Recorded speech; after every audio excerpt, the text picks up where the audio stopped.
पुराने जमाने की बात है। एक छोटा सा कस्बा था, मिट्टी की गलियां, टेढ़े मेढ़े रास्ते और लोगों के चेहरों पर जिंदगी का सफर साफ झलकता था। उसी कस्बे के एक कोने में, जहां एक पुराना पीपल का दरख्त था और उसके नीचे टूटी हुई लकड़ी की बेंचें रखी थीं, वहीं रोजाना सुबह सुबह एक छोटा सा यतीम बच्चा अपने हाथ में रोटियों की टोकरी लेकर बैठ जाता था। उसका नाम असद था। उम्र मुश्किल से 10 या 11 साल। चेहरे पर मिट्टी की धूल, मगर आंखों में वो नूर जो किसी दौलतमंद के पास भी नहीं था। जब सूरज अभी पूरी तरह निकला नहीं होता था, तब असद अपनी अम्मी की यादों में डूबा छोटे छोटे हाथों से रोटियां सेंकता था। उसकी मां का इंतकाल तब हुआ था जब वो सिर्फ 7 साल का था, और बाप का नाम तो उसने बस लोगों की जबान से सुना था। मोहल्ले वाले कहते थे कि वो एक नेक आदमी था जो एक हादसे में दुनिया छोड़ गया। असद की परवरिश किसी ने नहीं की, न कोई रिश्तेदार, न कोई पड़ोसी, बस जिंदगी ही उसकी उस्ताद थी, जो हर रोज उसे एक नया सबक सिखाती थी। वो मिट्टी के एक छोटे से घर में रहता था, जिसकी छत जगह जगह से टपकती थी। बरसात के मौसम में वो अपने कोने में सिकुड़ कर बैठता और आसमान की हर बूंद को यूं देखता जैसे वो उसकी मां की आंखों के आंसू हों। जब पहली बार उसने रोटी बनाना सीखा, तो उसकी उंगलियां जल गई थीं, मगर उसने हार नहीं मानी। वो खुद से कहता, अगर मैं मेहनत छोड़ दूं तो भूख मेरा मजाक उड़ाएगी। उस दिन से उसने ठान लिया कि चाहे जो हो जाए, वो अपने हाथों की मेहनत से जिएगा। रोज सुबह वो गूंधा हुआ आटा लेकर रोटियां बनाता, उन्हें एक पुराने कपड़े में लपेटता और टोकरी में रखकर सड़क किनारे चला जाता। वहां वो बैठता और लोगों से कहता, अम्मी जैसी गरम रोटियां हैं, ले जाइए जनाब। उसकी आवाज में इतनी मासूमियत होती कि कोई भी बिना मुस्कुराए नहीं रह पाता। कस्बे में बहुत से लोग उसे जानते थे। कोई उसे रोटी वाला बच्चा कहता, कोई अल्लाह का नेक बंदे की मिसाल देता। वो कभी किसी से झूठ नहीं बोलता था, न तौल में कमी करता। अगर किसी के पास पैसे नहीं होते तो वो कहता, कोई बात नहीं, कल दे देना या दुआ दे दो। और सच कहिए तो उसकी दुआएं ज्यादा काम करती थीं। एक दिन एक बूढ़ा दरवेश वहां से गुजरा, सफेद लिबास, लंबी दाढ़ी और आंखों में एक ऐसी चमक जो रूह को हिला दे। उसने असद से पूछा, बेटा तू ये रोटियां क्यों बेचता है? असद ने मुस्कुराकर जवाब दिया, मौलाना मैं बेचता नहीं, बस बांटता हूं। कुछ लोग पैसे दे देते हैं, कुछ भूख दे देते हैं। दरवेश ने उसकी बात सुनी और दिल से दुआ दी, तेरी नेकी की खुशबू एक दिन सारी दुनिया में फैलेगी बेटे। उसके बाद से जैसे उसकी जिंदगी में एक बरकत आ गई। हर दिन उसकी टोकरी पहले से जल्दी खाली हो जाती, मगर असद ने कभी लालच नहीं किया। एक दिन जब बारिश हो रही थी और लोग अपने घरों में थे, असद सड़क पर बैठा था। रोटियां गीली हो रही थीं, मगर वो उठ नहीं रहा था। एक आदमी ने कहा, पगले घर जा, कौन रोटियां खरीदेगा इस मौसम में? असद ने धीरे से जवाब दिया, शायद कोई भूखा अभी भी बाहर हो। और सचमुच थोड़ी देर में एक बूढ़ी औरत भीगी हुई हालत में वहां आई और बोली, बेटा 2 रोटियां दे दे, मेरे पास पैसे नहीं हैं। असद ने मुस्कुराकर अपनी टोकरी की आखिरी 3 रोटियां उसके आगे रख दी और कहा, अल्लाह का नाम लेकर खा लो अम्मी। वो औरत रो पड़ी और बोली, अल्लाह तुझे कभी भूखा ना रखे। असद ने बस आसमान की तरफ देखा और धीमे से कहा, आमीन। दिन गुजरते गए। असद की सच्चाई की चर्चा पूरे कस्बे में फैल गई। लोग उसकी रोटियां सिर्फ स्वाद के लिए नहीं, बल्कि उसकी नेकी के लिए खरीदने लगे। मगर उसके पास कभी पैसे जमा नहीं होते थे। जो मिलता वो जरूरतमंदों में बांट देता। एक दिन एक ताजिर ने उससे पूछा, बच्चे तू इतना नेक क्यों है? क्या तू नहीं चाहता कि तू बड़ा आदमी बने? असद ने कहा, जनाब बड़ा वो नहीं जो ऊंचा मकान रखे, बड़ा वो है जो छोटों को नीचे झुककर देखे। उसकी ये बात सुनकर ताजिर का दिल कांप गया। उसने उसी वक्त तय किया कि वो इस बच्चे की मदद करेगा। लेकिन असद ने किसी की मदद लेना मंजूर नहीं की। उसने कहा, अगर मैं किसी के सहारे चलूंगा तो मेरे पैर कमजोर हो जाएंगे। एक शाम जब बाजार में सन्नाटा था और हवा में मिट्टी की खुशबू थी, असद अपने घर लौट रहा था। उसने रास्ते में देखा कि एक छोटा बच्चा सड़क किनारे रो रहा है। वो पास गया और पूछा, क्या हुआ भाई? बच्चे ने कहा, माँ बीमार है और हमारे पास दवा के पैसे नहीं हैं। असद ने अपनी जेब टटोली, उसमें सिर्फ 5 रुपए थे। वो पैसे उसने उस बच्चे के हाथ में रखे और कहा, जा अपनी माँ के लिए दवा ले ले। उस रात असद ने खुद बिना खाना खाए सोया, मगर उसके दिल को एक अजीब सुकून मिला। उसे लगा जैसे उसकी माँ उसके पास बैठी हो, उसके सर पर हाथ फेर रही हो। रात के सन्नाटे में जब हवा दरवाजे से टकराती तो असद को अपनी मां की आवाज सुनाई देती, बेटा, नेकी में देरी मत करना। वो उठकर बाहर जाता, आसमान की तरफ देखता और कहता, अम्मी, मैं कोशिश कर रहा हूं। हर सुबह वही दोहराता, हर शाम वही इरादा। उसकी रोटियां अब बस खाने का जरिया नहीं थीं, बल्कि इंसानियत का पैगाम थीं। वो हर ग्राहक से मुस्कुराकर पेश आता, चाहे कोई अमीर हो या गरीब। अगर कोई झल्ला जाता तो वो कहता, कोई बात नहीं जनाब, शायद आपको भूख से ज्यादा थकान लगी है। उसके लहजे में ऐसी नरमी थी कि पत्थर दिल भी पिघल जाएं। धीरे धीरे उसकी कहानी दूर तक फैलने लगी। एक दिन कस्बे में शहर का एक पत्रकार आया। उसने असद की तस्वीर खींची और अखबार में लिखा, रोटियां बेचने वाला फरिश्ता। अगले दिन जब अखबार निकला तो लोग हैरान रह गए। हर कोई असद को देखने आने लगा, मगर असद पहले जैसा ही था। वही पुराना कपड़ा, वही मिट्टी भरा चेहरा और वही सादा मुस्कान। किसी ने पूछा, बेटा, अब तो तेरा नाम मशहूर हो गया, कुछ बदलना नहीं चाहेगा? असद ने कहा, नाम से क्या होता है, अगर दिल बदल जाए तो सब बदल जाता है।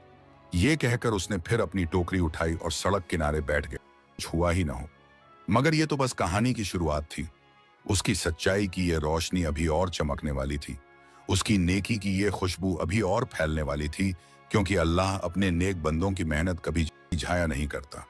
उस रात जब असद ने आसमान की तरफ देखा तो उसे ऐसा लगा जैसे सितारे मुस्कुरा रहे हों, जैसे कह रहे हों, तेरी रोटियों में सिर्फ आटा नहीं बल्कि नेकी का स्वाद है। दिनों का सिलसिला वैसे ही चलता रहा जैसे हवा का झोंका पेड़ों को सहलाता हुआ निकल जाता है।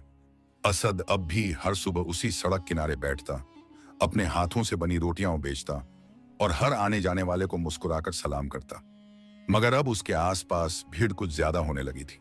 लोग सिर्फ रोटियां खरीदने नहीं बल्कि उसकी नेकी की झलक देखने आते थे। कोई कहता, यह बच्चा तो जन्नत का बंदा है, तो कोई कहता, अल्लाह ने इस छोटे से दिल में कितनी बड़ी रूह रख दी है। मगर असद को इन बातों से कोई घमंड नहीं हुआ। वो वही पुराना मिट्टी का बच्चा था जो जानता था कि शोहरत रेत की तरह होती है, मुट्ठी में पकड़े रहो तो भी फिसल जाती है। एक दिन सुबह सुबह जब आसमान पर हल्की धुंध थी और हवा में ठंडक घुली हुई थी, असद ने देखा कि उसकी टोकरी के पास एक अजनबी आदमी खड़ा है। वो आदमी ऊंचा, गोरा और अच्छे कपड़ों में था, जैसे शहर का कोई बड़ा ताजिर हो। उसने असद की टोकरी से रोटियां उठाई, सूंघी और बोला, अरे वाह, इन रोटियों की खुशबू तो किसी अमीरी के खाने में भी नहीं। असद ने नम्र होकर कहा, जनाब, ये मेरी अम्मी की दुआओं की खुशबू है। आदमी हंस पड़ा और बोला, तेरा लहजा बड़ा मीठा है बच्चे, क्या तू मेरे होटल में काम करेगा? मैं शहर से आया हूं और मुझे ऐसे ईमानदार बच्चों की तलाश है। असद ने कुछ देर सोचा, फिर शालीन आवाज में बोला, जनाब, मैं शहर नहीं जा सकता। मेरा घर यहीं है और मेरी जिम्मेदारी इन रोटियों के साथ जुड़ी है। बहुत से लोग हैं जो इनका इंतजार करते हैं। ताजिर ने कहा, पगले, वहां तुझे पैसे मिलेंगे, नाम मिलेगा और आरामदायक जिंदगी। असद ने मुस्कुराते हुए कहा, अगर पैसे से सुकून मिलता तो अमीर लोग बेचैन न होते जनाब। यह सुनकर वो आदमी खामोश हो गया। कुछ पल तक वो बस उस बच्चे को देखता रहा और फिर चला गया। मगर उसके जाते जाते हवा में कुछ ऐसा रह गया जैसे जिंदगी का इम्तिहान अब शुरू होने वाला हो। उस शाम जब असद घर पहुंचा तो उसने देखा कि उसका छोटा मिट्टी का घर अंदर से टूटा पड़ा है। दीवार गिर चुकी थी और आटे का डब्बा पानी में भीग गया था। आस पड़ोस वाले कह रहे थे कि पिछले रात की आंधी में घर की छत उड़ गई। असद कुछ पल खड़ा रहा, फिर मुस्कुराकर बोला, शुक्र है मैं बच गया। वो टूटी हुई छत के नीचे बैठ गया और आसमान की तरफ देखा। अल्लाह, अगर तूने घर छीना है तो शायद कुछ और देने का इरादा रखा होगा। उसके होंठ कांप रहे थे, मगर दिल में यकीन था। अगले दिन भी वो उसी तरह सड़क किनारे पहुंचा, मगर अब उसकी टोकरी में सिर्फ 5 रोटियां थीं। वो बेचता गया और हर ग्राहक से वही मोहब्बत से पेश आता। मगर लोगों को आज उसके चेहरे की मुस्कान में हल्का सा दर्द दिखा। एक बूढ़ी औरत ने पूछा, बेटा, तू उदास क्यों है? असद ने कहा, नहीं अम्मी, बस आटे की कमी है, मुस्कान की नहीं। ये सुनकर आसपास के लोग रो पड़े। शाम ढलने लगी और कस्बे की बत्तियां एक एक कर जल उठी। असद जब घर लौटा तो उसने देखा कि उसके घर के पास वही शहर वाला ताजिर खड़ा है। उसने कहा, बच्चे, मैंने सुना कि तू तकलीफ में है, ये कुछ पैसे रख ले, मैं चाहता हूं कि तू मेरा मेहमान बने। असद ने उसकी तरफ देखा और बड़ी नरमी से कहा, जनाब, मैं अल्लाह का मेहमान हूं। मुझे किसी इंसान की मेजबानी की जरूरत नहीं। अगर आप मदद करना चाहते हैं तो किसी और भूखे को खिला दीजिए। ताजिर ने हैरत से पूछा, तू इतने छोटे होकर इतना बड़ा सोचता है? असद ने कहा, मेरी अम्मी ने कहा था, नेकी छोटी नहीं होती, बस नीयत बड़ी चाहिए। ताजिर ने उसकी बातें दिल में बिठा ली और धीरे से चला गया, मगर अब वो बच्चा उसके दिल में घर कर चुका था। उस रात असद ने फिर से मिट्टी के फर्श पर लेटकर आसमान की तरफ देखा। बादल तैर रहे थे और हवा में अजीब सुकून था। उसने सोचा, अल्लाह, मैं तेरा शुक्रगुजार हूं कि तूने मुझे रोटियां बेचने का हुनर दिया और सब्र की ताकत दी। तभी उसे लगा जैसे कोई दरवेश उसकी तरफ आ रहा है। सफेद लिबास, लंबी दाढ़ी और चेहरे पर नूर। वही बूढ़ा दरवेश जो कुछ दिन पहले गुजरा था। उसने कहा, बेटा असद, तू जो कर रहा है वो छोटी बात नहीं, मगर याद रख, नेकी की राह पर तू अकेला नहीं चलता, तेरे साथ खुदा चलता है। लेकिन अब तेरा इम्तिहान शुरू होने वाला है। असद ने हैरान होकर पूछा, कैसा इम्तिहान मौलाना? दरवेश ने बस मुस्कुराकर कहा, जो सच्चाई पर डटा रहता है उसे झूठ की आंधी सबसे पहले झकझोरती है। और फिर वो हवा में गायब हो गया। असद ने कुछ देर आसमान की तरफ देखा और कहा, अगर इम्तिहान है तो मैं तैयार हूं। अगले ही दिन एक बड़ी घटना हुई। कस्बे के एक अमीर आदमी की पर्स खो गई जिसमें बहुत सारे पैसे थे।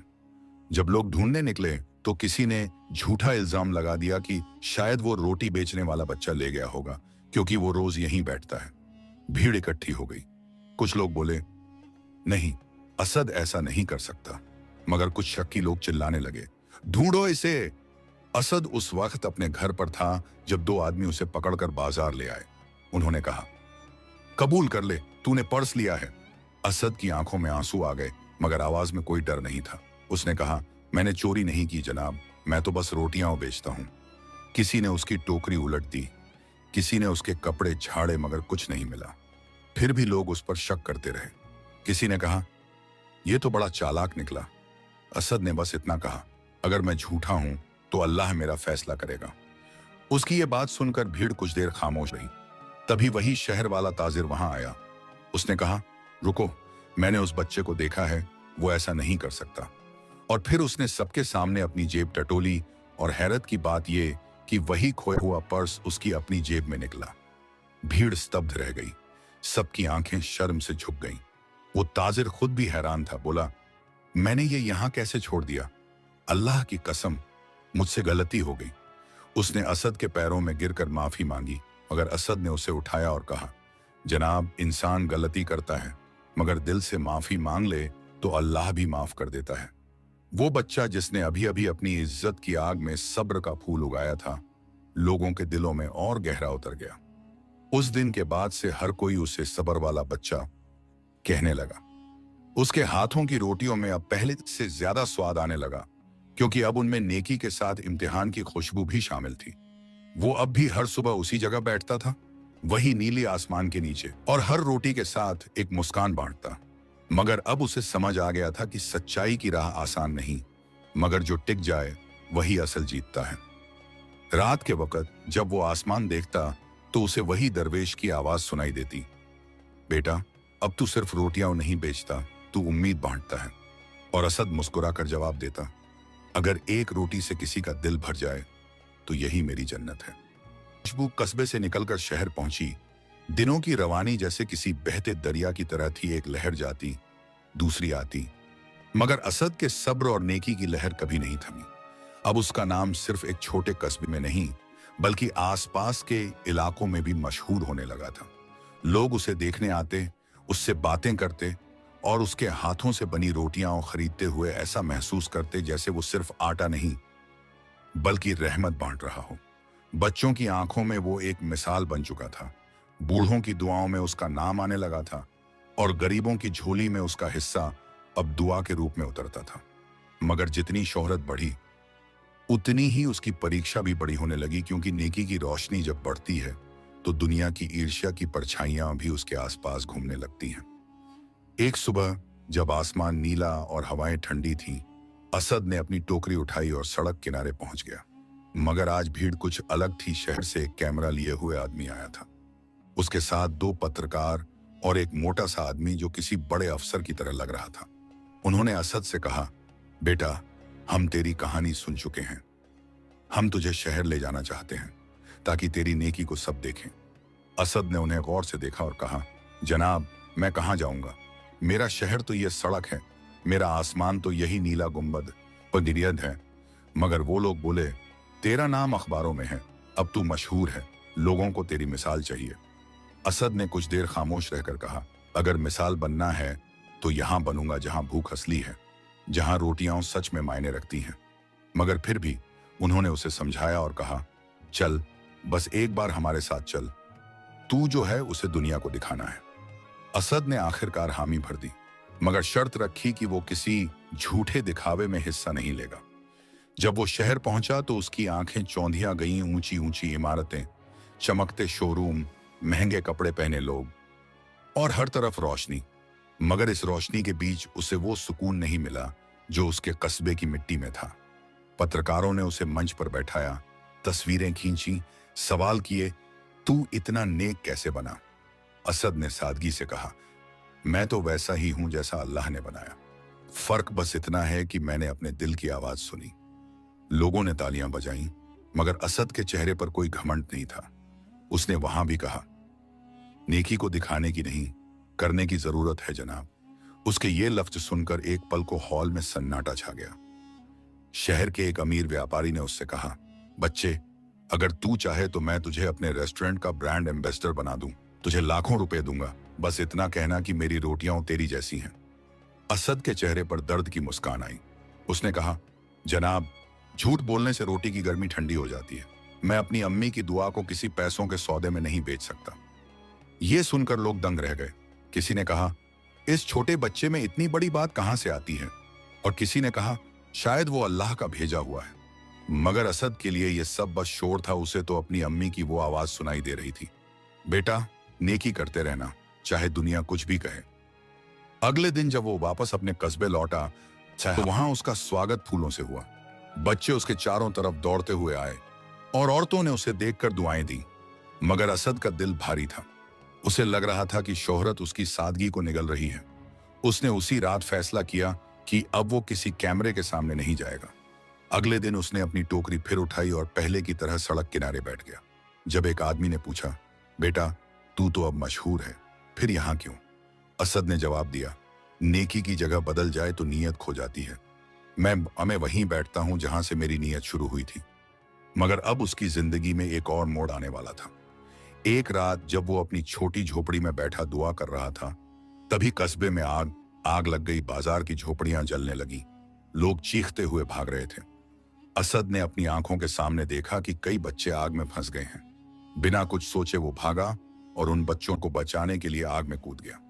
धुएं और तपिश के बीच वो चिल्ला, डरो मत, मैं हूं। उसने 2 बच्चों को बाहर निकाला, फिर तीसरे को बचाने गया और तभी छत का एक हिस्सा गिर गया। लोग चीख पड़े, असद! धुआं और आग सब ढक गई। फिर किसी ने देखा कि वो बच्चा एक कोने से निकल रहा है, गोद में वो आखिरी बच्चा लिए हुए। चेहरा जला हुआ, मगर आंखों में वही नूर। जब उसे बाहर लाया गया तो उसने बस इतना कहा, सब ठीक है ना? और फिर बेहोश हो गया। कस्बे के लोग उसे उठाकर अस्पताल ले गए। शहर के डॉक्टर आए, प्रेस वाले फिर पहुंच गए, मगर अब तस्वीरें नहीं, आंसू थे। डॉक्टर ने कहा, इस बच्चे ने अपनी जान पर खेलकर 3 बच्चों को बचाया है। और जब उसे होश आया तो उसके आसपास लोगों का हुजूम था। किसी ने कहा, असद, तू हीरो है। असद ने आंखें खोली और बोला, हीरो वो नहीं जो तालियां पाए, हीरो वो है जो दूसरों की भलाई के लिए जले। ये सुनकर सब रो पड़े। उसकी तबीयत खराब थी, मगर दिल में वही सुकून था। जब एक बूढ़ा आदमी झुककर बोला, बेटा, तुझे दर्द नहीं हो रहा? असद ने धीमे से कहा, दर्द तो है, मगर जब किसी की जिंदगी बच जाए तो वो दर्द भी इबादत बन जाता है। कुछ दिन बाद जब वो ठीक हुआ तो शहर के लोग आए और बोले, हम तेरे नाम से एक संस्था बनाना चाहते हैं, रोटियां आए खैर। असद मुस्कुरा दिया और बोला, नाम मत रखना, बस नेकी जारी रखना। उसने कहा, अगर मैं कल ना रहूं तो भी रोटियां किसी भूखे तक पहुंचती रहें, बस यही मेरी दुआ है। लोगों ने उसकी बात मान ली और धीरे धीरे उसके नाम से एक लंगर शुरू हुआ जहां हर रोज सैकड़ों लोग खाना खाते। मगर असद अब भी वही था, अपने मिट्टी के घर में, अपने टोकरी के साथ, वही पुराना बच्चा जो हर सुबह कहता, अल्लाह आज भी मुझे किसी भूखे तक पहुंचा दे। उसकी नेकी अब सिर्फ कहानी नहीं थी बल्कि इंसानियत का पैगाम बन चुकी थी। लोग कहते, असद की रोटियां अब भी शहर से ज्यादा गर्म हैं क्योंकि उनमें प्यार का आटा और सब्र की आंच है। वो बच्चा जो कभी भूख से लड़ा था अब दूसरों की भूख मिटा रहा था। और हर रात जब वो आसमान की तरफ देखता तो उसे लगता जैसे सितारे कह रहे हों, असद तेरी रोटियां अब जन्नत में भी बांटी जाती हैं। नेकी ने तकदीर बदल दी। समय का पहिया घूमता रहा, दिन रात में बदले, मौसम बदले, मगर इस वक्त असद की नेकी न बदली। अब वो बच्चा नहीं रहा था, मगर उसके अंदर का मासूम दिल वैसा ही था, न लालच न घमंड, बस सब्र और सुकून का साया। उसकी उम्र अब तकरीबन 17 साल हो चुकी थी। चेहरा थोड़ा लंबा, आंखों में और गहराई आ गई थी और हाथों में मेहनत की लकीरें साफ दिखती थीं। मगर उसके घर की दीवारें अब भी मिट्टी की थीं और उसके पास वही पुरानी टोकरी थी जिसमें वो रोज रोटियां रखता था। कस्बे के लोग अब उसे भाई असद कहने लगे थे। बच्चे उसकी तरफ दौड़ते हुए आते, औरतें दुआएं देती और बूढ़े लोग कहते, अगर दुनिया में ऐसे बच्चे हैं तो दुनिया अब भी जिंदा है। एक दिन जब असद अपने चूल्हे के पास बैठा आटा गूंद रहा था तो एक गाड़ी उसके घर के बाहर आकर रुकी। उसमें से वही ताजिर उतरा, वही जो सालों पहले उसे शहर ले गया था, वही जिसने कभी उससे झूठ बोलने को कहा था। मगर अब उसका चेहरा बदला हुआ था, आंखों में नरमी थी, चाल में झुकाव था। उसने असद के पास जाकर कहा, बेटा याद है मुझे? असद ने मुस्कुराकर जवाब दिया, कैसे भूल सकता हूं जनाब, आप वो हैं जिन्होंने मुझे शोहरत की दुनिया दिखानी चाहिए थी। ताजिर की आंखें भर आईं, बोला, हाँ बेटा, मगर मैंने उस वक्त समझा नहीं था कि नेकी दिखाने की नहीं, निभाने की चीज है। तेरे शब्द आज भी मेरे कानों में गूंजते हैं। मैं अब वही करना चाहता हूं जो तू करता है, लोगों को खाना खिलाना। असद ने कहा, अगर नीयत सच्ची हो तो शुरुआत कहीं से भी हो सकती है जनाब। ताजिर बोला, मैं तेरे नाम से नहीं, तेरे साथ मिलकर लंगर खोलना चाहता हूं। असद ने उसकी तरफ देखा, फिर आसमान की ओर नजर उठाई और कहा, शुक्र है अल्लाह, नेकी का दरवाजा किसी का नहीं सबका है। उस दिन के बाद से दोनों ने मिलकर एक छोटी सी जगह किराए पर ली। वहां असद रोटियां बनाता और ताजिर चावल और दाल लाता। जल्द ही वो जगह बेनाम लंगर कहलाने लगी, क्योंकि असद ने कहा था, नाम अल्लाह का काफी है। लोग वहां आने लगे, अमीर गरीब सब एक साथ बैठकर खाते, कोई झुककर कोई मुस्कुराकर, और वो नजारा देखकर लगता था जैसे इंसानियत फिर जिंदा हो गई हो। मगर जहां नेकी होती है वहां आजमाइश भी साथ चलती है। कुछ लोगों को यह बात खटकने लगी। एक दुकानदार ने कहा, यह असद तो हमारे धंधे पर असर डाल रहा है, लोग इसके लंगर में मुफ्त में खा लेते हैं। दूसरे ने कहा, हाँ यह सब दिखावा है, शायद इसके पीछे कोई चाल है। और फिर अफवाहें फैलने लगी। किसी ने कहा, असद अब अमीर बन गया है। किसी ने कहा, वो पैसे लूट रहा है। मगर असद ने किसी बात का जवाब नहीं दिया। वो बस मुस्कुराकर कहता, अगर लोग मेरी बुराई कर रहे हैं तो इसका मतलब है कि मैं अब भी सच्चाई पर हूं। एक दिन जब ताजिर शहर चला गया था सामान लाने, तभी कुछ लोग लंगर में आए और उसकी टोकरी उलट दी। रोटियां जमीन पर गिर गईं और उन्होंने कहा, देखो ये तो हमारे पैसे से बनती हैं। असद ने हाथ जोड़कर कहा, जनाब अगर आपको लगता है कि ये रोटियां आपकी हैं तो मैं कसम खाता हूं मैं कल से नहीं बनाऊंगा। लोग वहां से चले गए। मगर क्या नेकी की राह इतनी मुश्किल होती है? तभी उसकी नजर दरवाजे पर पड़ी वही बूढ़ा दरवेश खड़ा था, सफेद दाढ़ी, चमकदार आंखें और चेहरे पर नूर।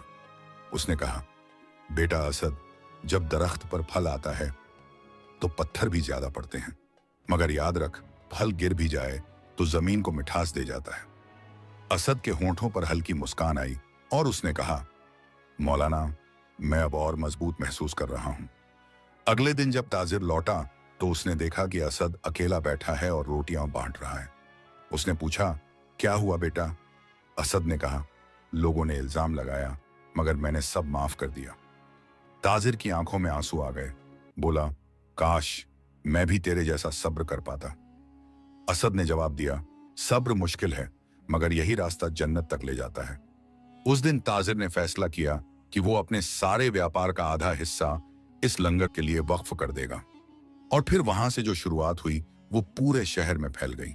हर गली में, हर नुक्कड़ पर रोटियां खैर के तख्त लगे, कोई भूखा नहीं सोता था। मगर असद का दिल अब भी अपने छोटे मिट्टी के घर से जुड़ा था। वो हर रात उसी पुराने चूल्हे के पास बैठता, अम्मी की यादों में खो जाता और आसमान की तरफ देखकर कहता, अल्लाह, अगर तूने मुझे कुछ दिया है तो बस इतना दे कि मैं दूसरों को बांटता रहूं। एक रात वो वहीं बैठा था कि ताजिर की बेटी सुमैया वहां आई। वो पहली बार असद से मिलने आई थी।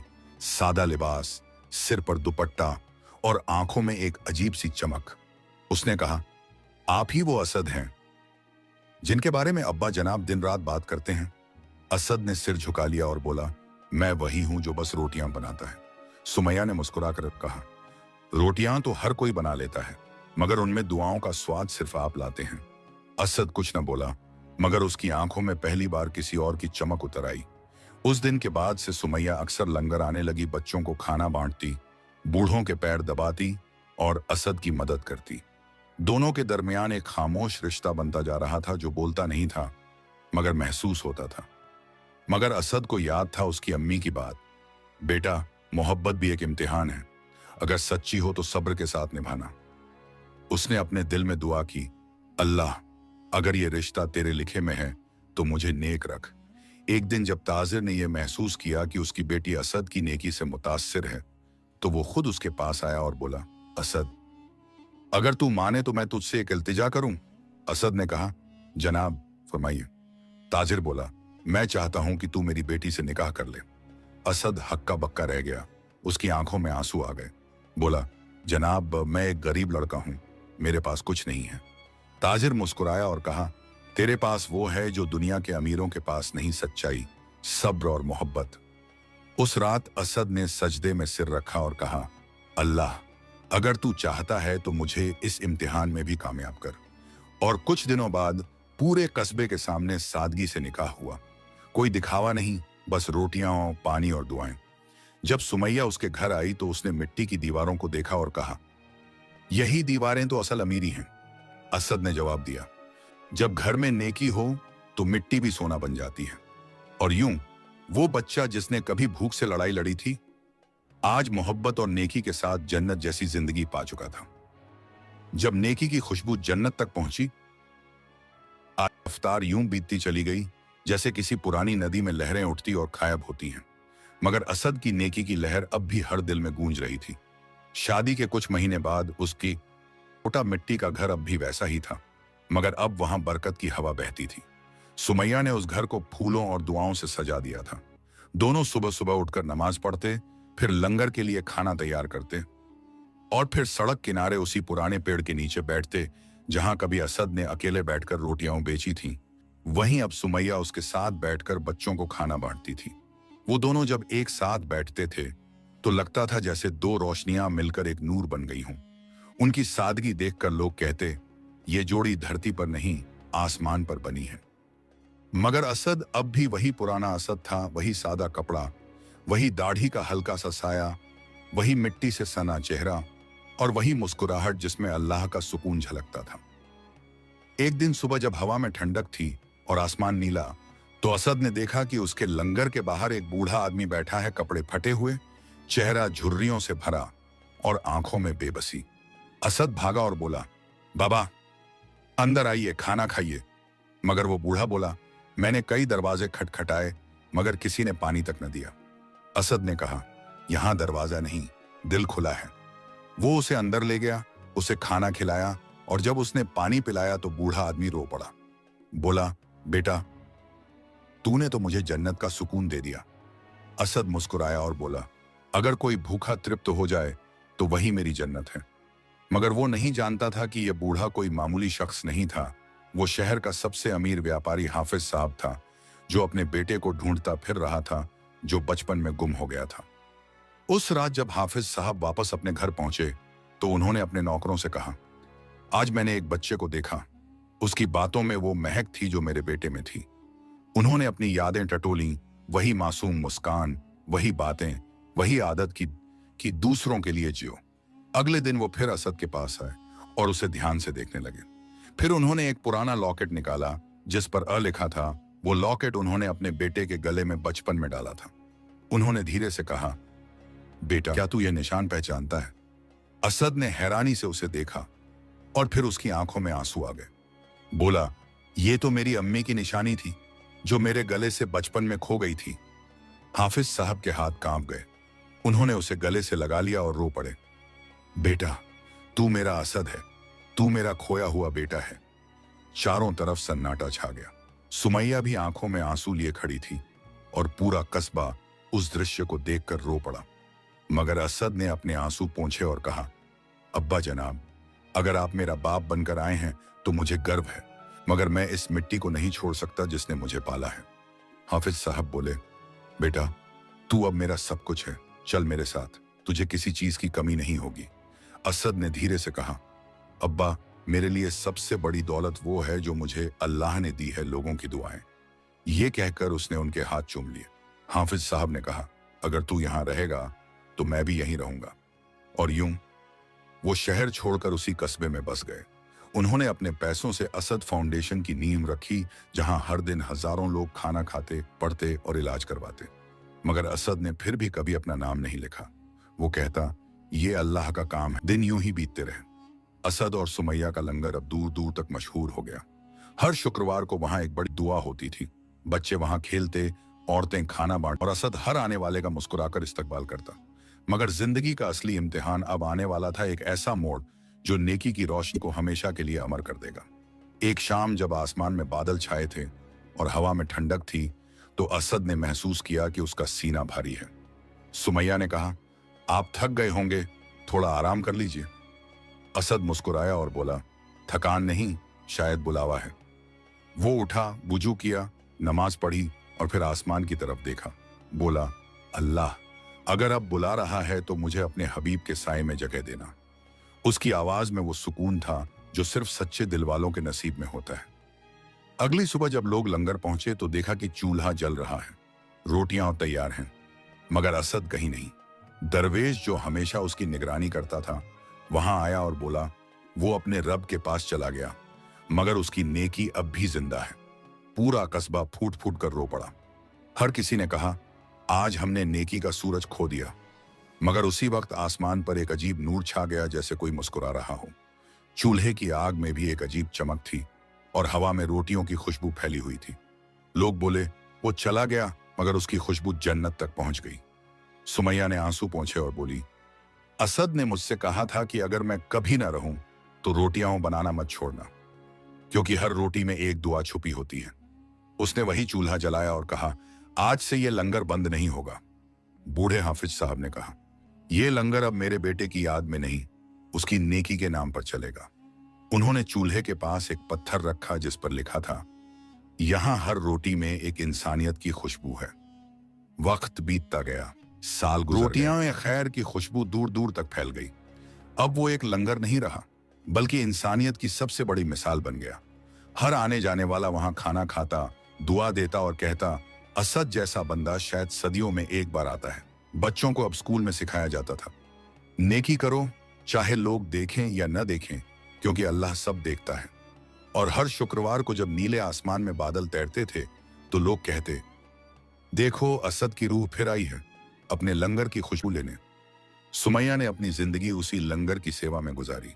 वो हर दिन कहती, मैं असद की अमानत निभा रही हूं। जब वो बूढ़ी हुई तो एक दिन चूल्हे के पास बैठकर बोली, अल्लाह, अब मुझे भी वहीं बुला ले जहां मेरा असद है। और उसी रात वो मुस्कुराते हुए चली गई। हाथों में आटे की खुशबू थी, होंठों पर दुआ और आंखों में सुकून। उसके जाने के बाद लंगर की दीवारों पर लिखा गया, ये जगह दो रूहों की महक से रोशन है, असद और सुमैया।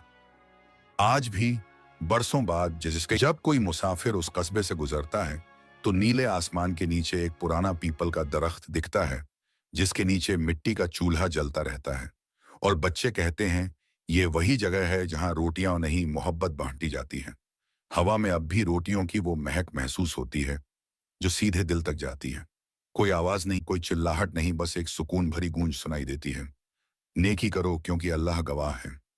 और जब कोई राहगीर वहां से गुजरता है तो वो कहता है, वो रोटियां बेचने वाला बच्चा चला गया, मगर उसके हाथों की गर्मी अब भी इस मिट्टी में